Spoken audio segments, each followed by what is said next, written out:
ఇగో నేను ఆల్రెడీ నిన్న ఇంతకుముందే చెప్పిన, హైడ్రా ముసుగులో దందా, ఓ వైపు నోటీసులు మరోవైపు లావాదేవీలు, ఫిర్యాదు చేసిన రసీదు ఇవ్వకపోతే ఎలా? కమిషనర్ రంగనాథ్ కనీసం ఫోన్ ఎత్తరు. నా పరిస్థితి ఇట్లుంటే సామాన్యుడు గతేంది? కాంగ్రెస్ ఎమ్మెల్యే అనిరుద్ రెడ్డి తీవ్ర విమర్శలు చేశాను.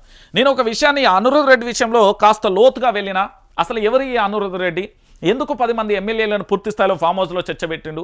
ఎందుకు పొంగులేటి శ్రీనివాసరెడ్డి మీద తిరుగుబాటు బాహుట ఎగరేసిండు? ముఖ్యమంత్రికే రులక్ ఎందుకు ఇచ్చిండు?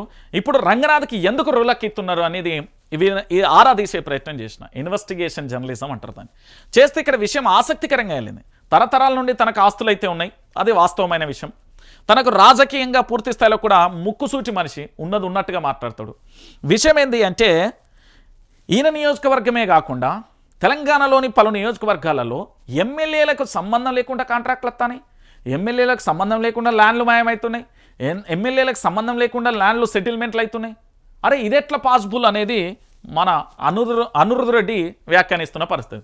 పొంగులేటి మీద తిరుగుబాటు బావుట వేసిండా, ముఖ్యమంత్రి మీద తిరుగుబాటు బావుట వేసిండా, ఇప్పుడు ఏకంగా రంగనాథ్కి నేను చాలా క్లారిటీగా చెప్తున్నా. పేదోళ్ళ ఇల్లు కనబడితే రాబందు లెక్క గద్ద లెక్క పిక్క తింటారు. అదే రాజకీయ నాయకుల ఇల్లు, సినీ ఇండస్ట్రీకి సంబంధించిన ఇల్లు లెక్కన్నా కూలగొట్టంగా మీరు చూసిర్రా అధ్యక్ష? ప్రజలారా మిమ్మల్ని అడుగుతున్నా, ఎక్కడన్నా మీరు చూసిర్రా? దుర్గం చెరువు ద్వారా బఫర్ జోన్లో ముఖ్యమంత్రి కుటుంబ సభ్యుల ఇల్లున్నాయి, చాలా చోట్ల వీవీఐపీల ఇల్లు ఉన్నాయి, కూల్చేసి ఇలా నోటీసులు ఇచ్చి అయిపోయి వాళ్ళు పోయి కోర్టుకు పోయి స్టే తెచ్చుకున్నారు.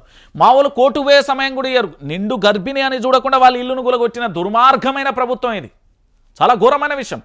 నేను చెప్తున్నా కదా, అనిరుద్ రెడ్డి మాట్లాడే ప్రతి మాట చాలా కఠినమైన నిజాలు. అందరికీ చేతి వినబడవచ్చు కానీ ఇవన్నీ నిజాలు. ఎందుకంటే ఇక్కడ నోటీసులు ఇస్తారు, సాయంత్రం దందా మొదలు పెడుతున్నారు అనేది వారి భాషలో చెప్తున్నాడు ఆయన. అరే రంగనాథ్ కనీసం ఫోన్ ఎత్తారు, దాంతోపాటు ఫిర్యాదు ఏదైనా చేస్తే దాని మీద రసీదు కూడా ఇవ్వలేదు.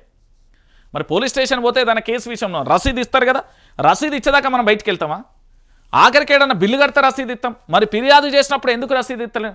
హైడ్రా అనేది కొంతమంది కొన్ని వర్గాలను భయపెట్టేందుకు వచ్చింది, ఢిల్లీకి డబ్బుల మూటలు పంపించేందుకు వచ్చింది. ఇది నేను చెప్పిన మాట కాదు, బీఆర్ఎస్ వర్కింగ్ ప్రెసిడెంట్ కేటీఆర్ చెప్పిన మాట. ఎస్, వాస్తవమైన విషయం ఇది. నేను చెప్తున్నా కదా, యావత్తు తెలంగాణ సమాజం కూడా ఆలోచించాల్సిన విషయం. ఇక దానితో పాటుగా